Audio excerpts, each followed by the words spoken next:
The shadow in the basement. Elena Ramirez was a lifelong skeptic of anything supernatural, priding herself on her logical mind and rational approach to life.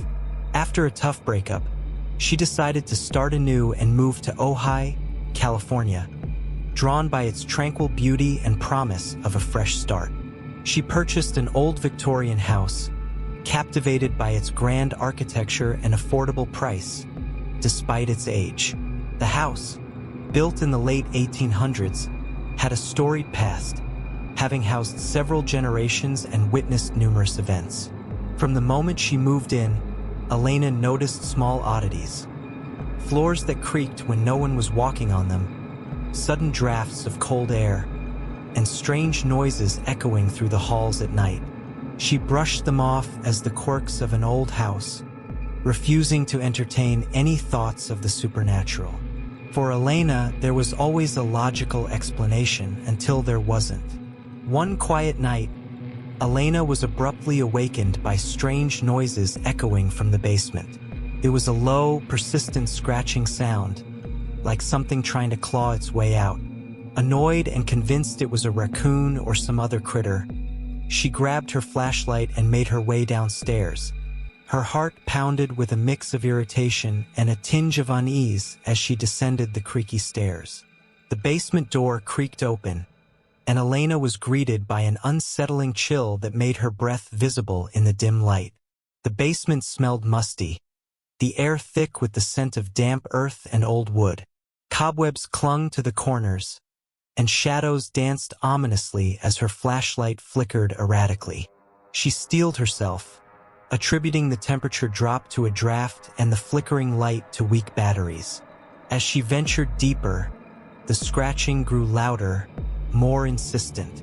Suddenly, the temperature plummeted further, and Elena's breath hitched in her throat. The flashlight dimmed, casting long, wavering shadows against the walls. Then, she saw it. A shadowy figure, indistinct yet undeniably there, moving towards her with a slow, deliberate pace. Her body froze, paralyzed with fear. The flashlight slipped from her grasp, clattering to the ground and extinguishing, plunging the basement into pitch-black darkness. In the oppressive silence, Elena's mind raced. She could feel the presence closing in, the weight of unseen eyes watching her every move. Summoning every ounce of strength, she turned and bolted up the stairs, her pulse hammering in her ears. The door to the basement slammed shut behind her with a deafening bang, leaving her trembling and gasping for breath in the relative safety of the hallway above. Elena's heart pounded as she bolted up the basement stairs, her legs trembling with every step. She could feel the presence behind her, an invisible force that urged her to move faster.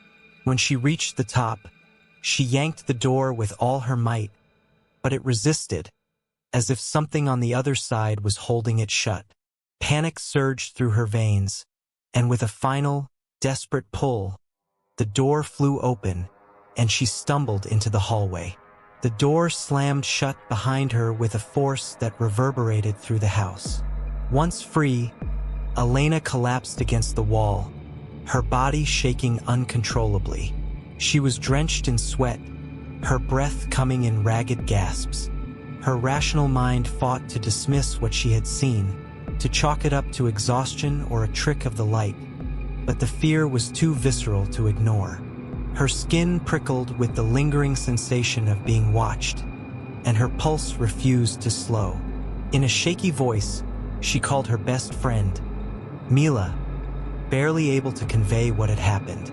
Mila, concerned and skeptical, arrived within minutes, bringing along a local handyman for reassurance. Together, they ventured into the basement, Elena trailing behind, heart pounding anew. But the basement was as it always was, cold, dark, and empty. There were no signs of any creature, no evidence of a shadowy figure. The handyman checked for drafts, faulty wiring, and any other logical explanation for the flickering light and cold air, but found nothing. Mila gave Elena a sympathetic look, suggesting she might be overworked and needed rest. As they left the basement, Elena couldn't shake the feeling that something was terribly wrong. The sense of being watched had not diminished. If anything, it had intensified. The shadow in the basement was no mere figment of her imagination, and deep down, Elena knew she was not alone in her house. Elena's encounter in the basement shattered her skepticism of the supernatural. She now lived with a constant sense of dread, her rational mind forever altered by the unexplainable experience. Daily life became a struggle.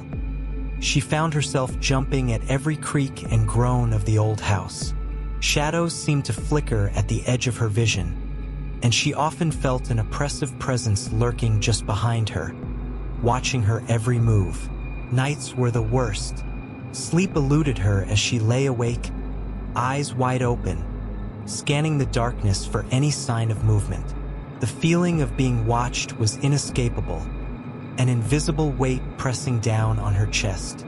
She tried to focus on work and routine, but the terror was always there, a dark cloud hanging over her days and nights. Finally, driven to the edge of sanity, Elena faced a choice: confront the entity that haunted her, seek help from paranormal experts, or abandon the house entirely. Her once cherished refuge had become a prison of fear. As she packed her bags, she cast one last glance at the basement door, an unspoken question lingering in her mind.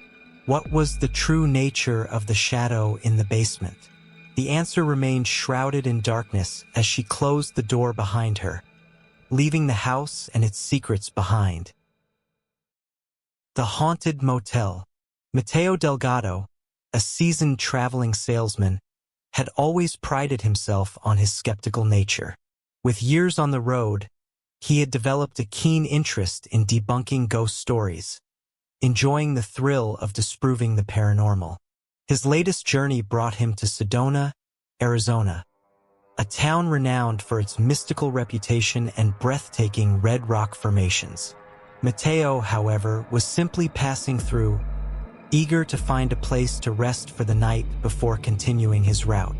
He found a small, rundown motel on the outskirts of town. The paint was peeling, and the neon sign flickered ominously.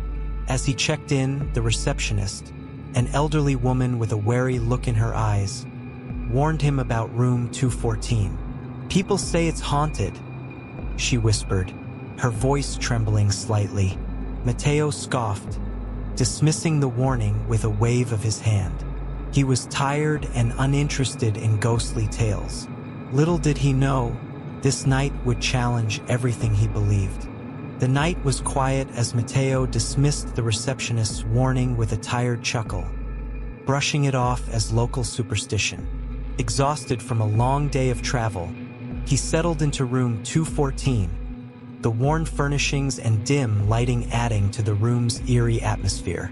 Mateo shrugged off the unease, attributing it to his fatigue, and quickly drifted off to sleep.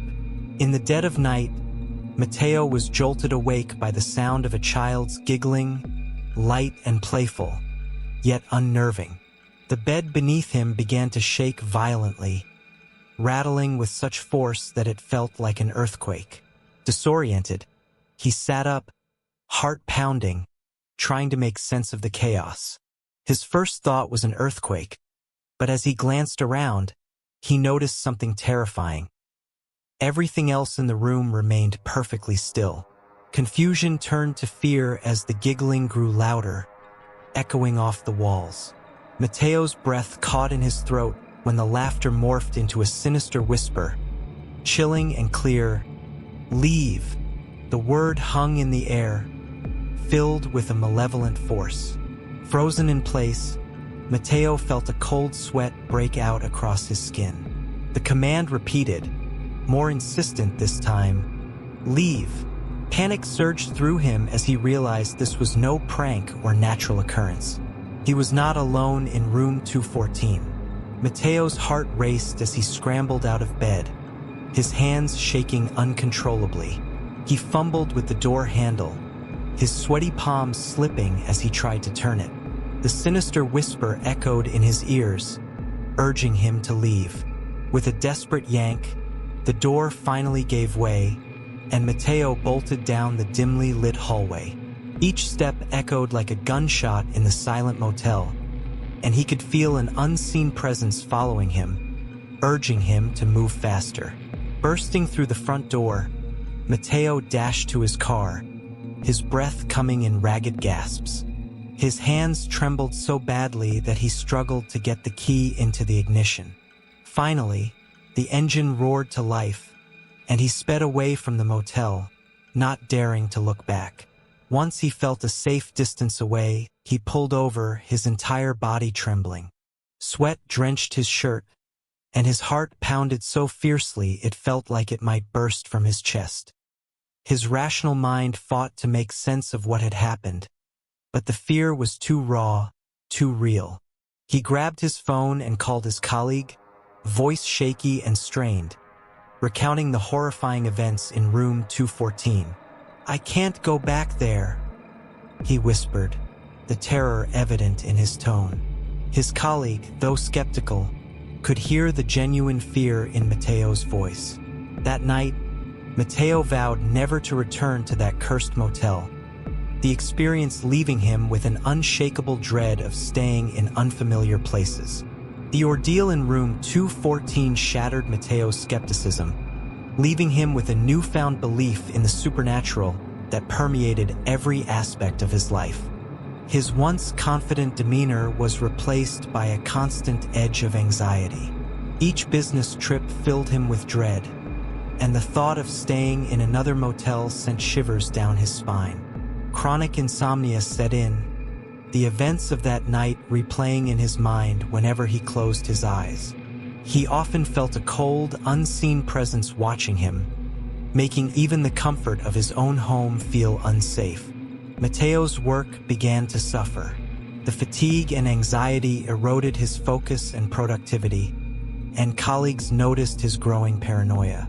Simple tasks became burdensome as he continually scanned his surroundings for any sign of the paranormal.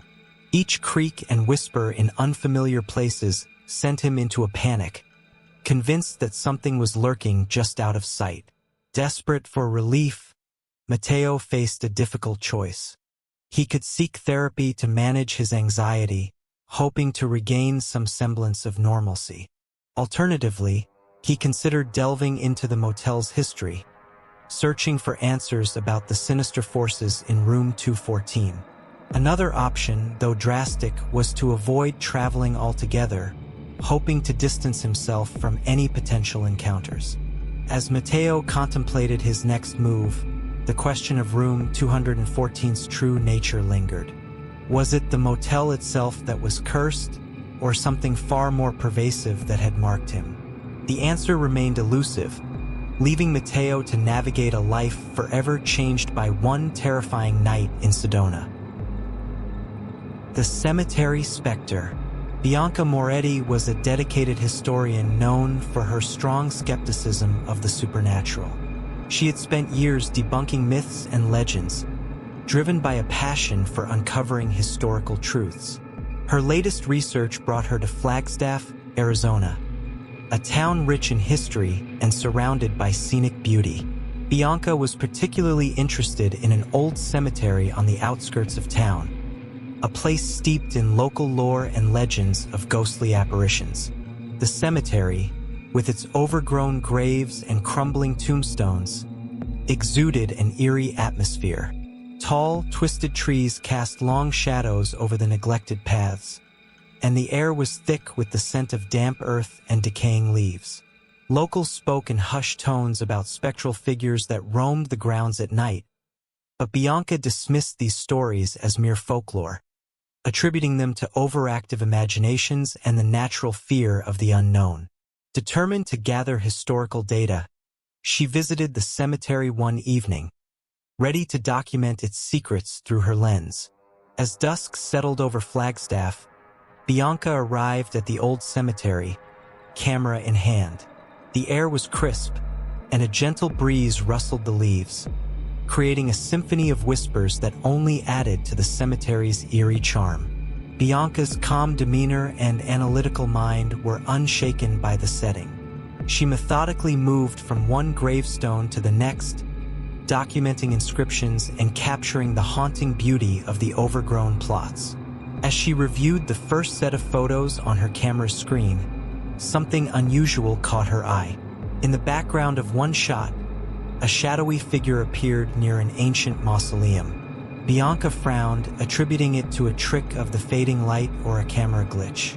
She continued her work, dismissing the unsettling image as mere coincidence. Suddenly, Bianca felt an icy touch on her shoulder, as if a cold hand had grasped her. She spun around, her breath hitching in her throat.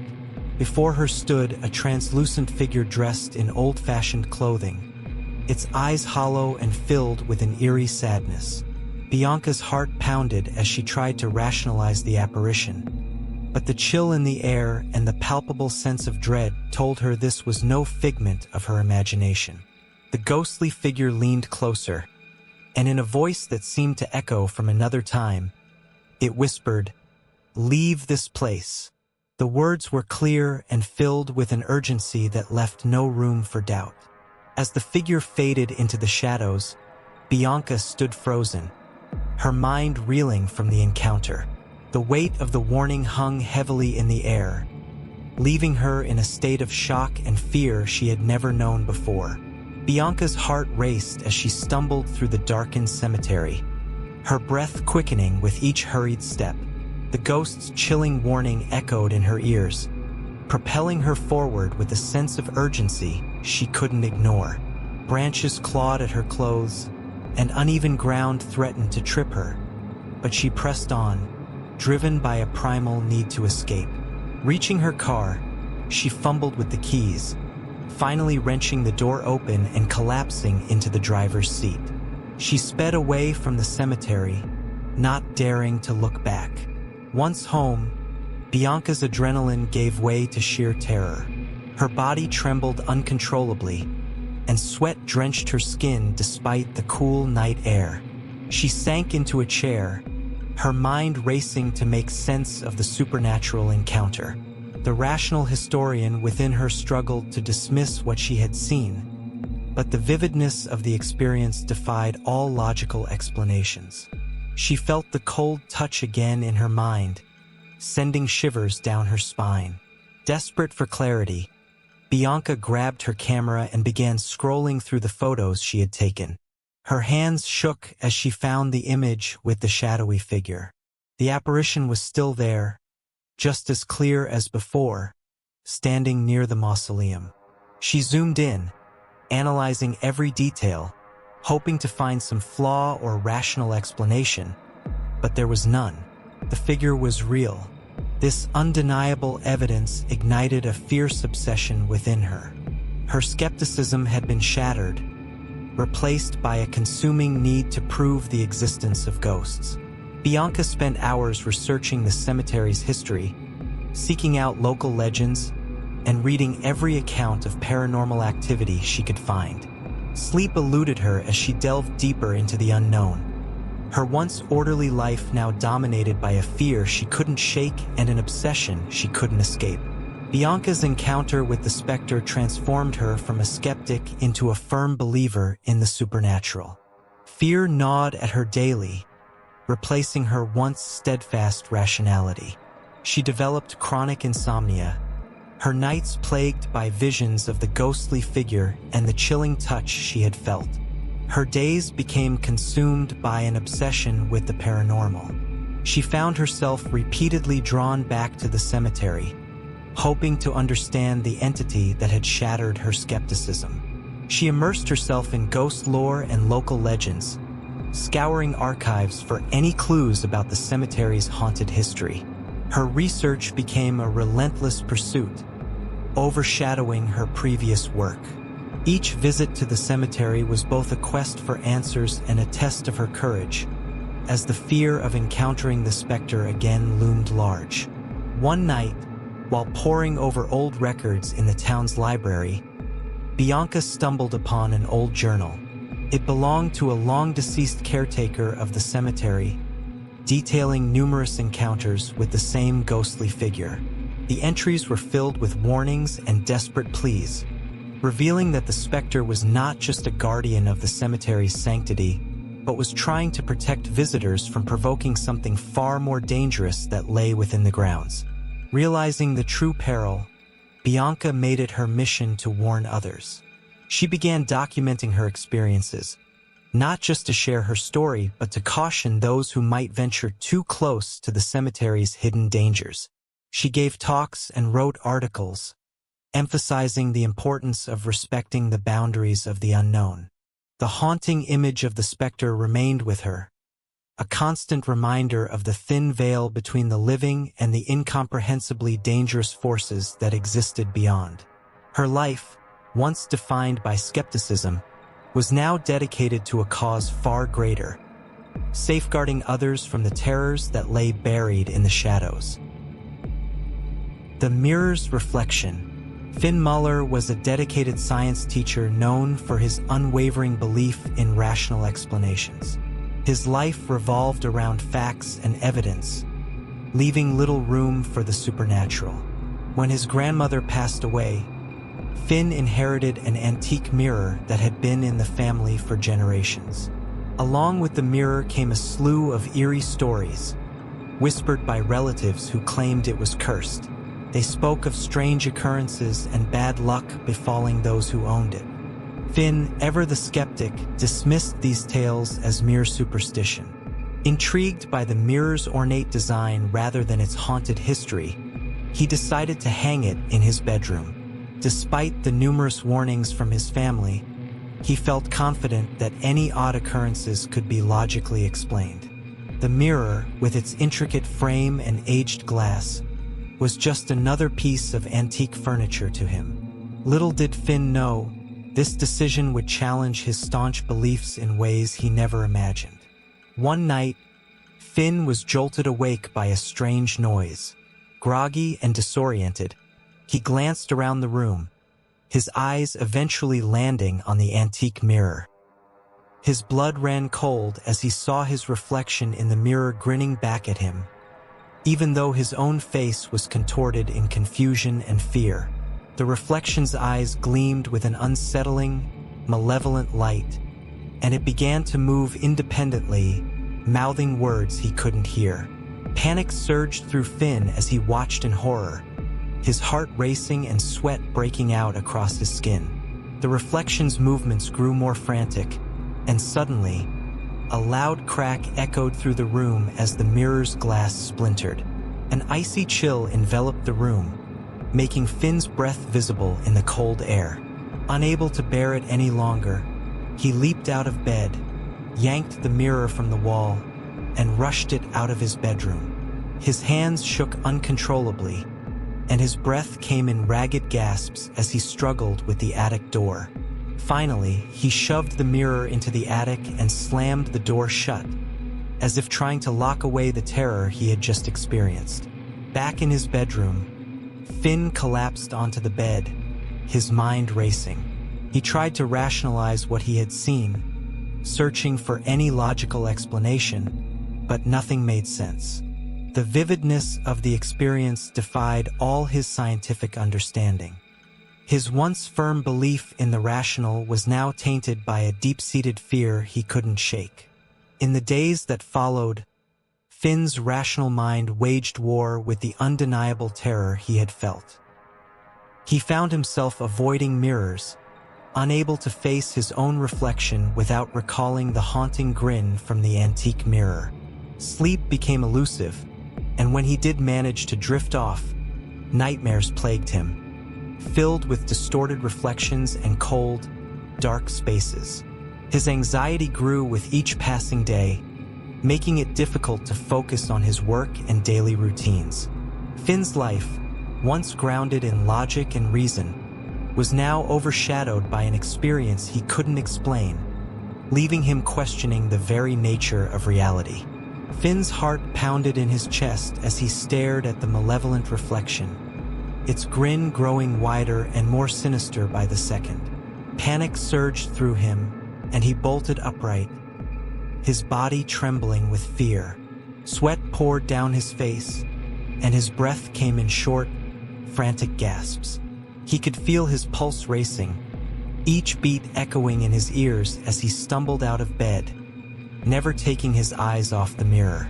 With shaking hands, he tore the mirror from the wall, the ornate frame digging into his palms.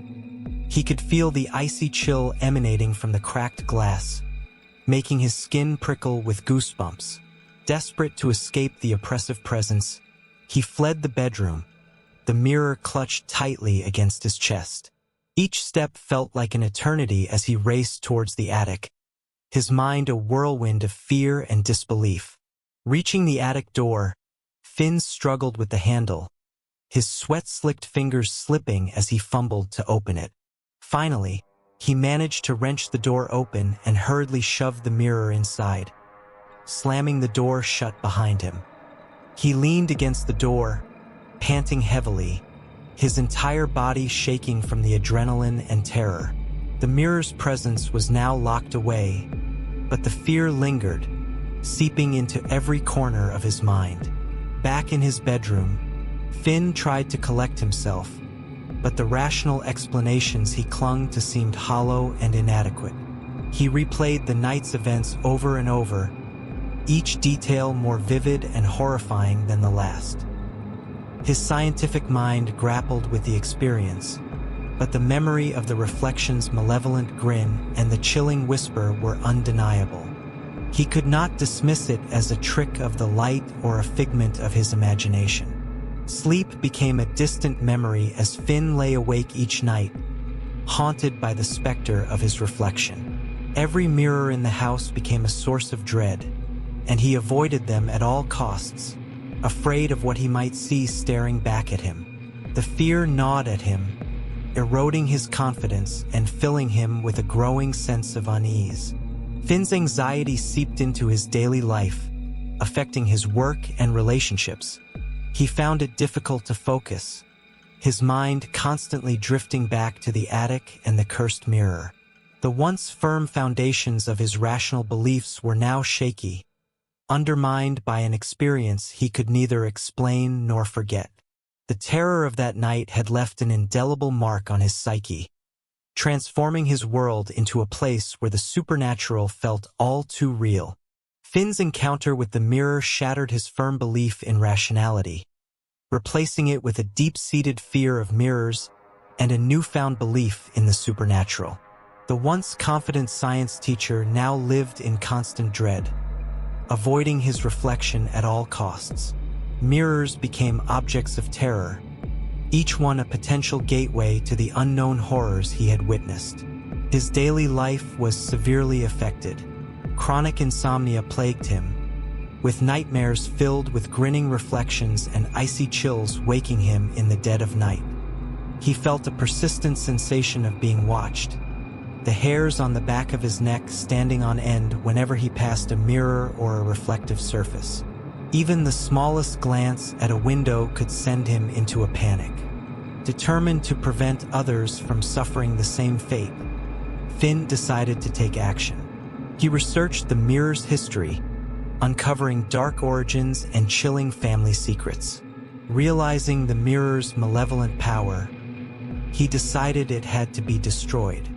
He took the mirror to a remote location and shattered it into pieces, feeling a brief sense of relief and triumph.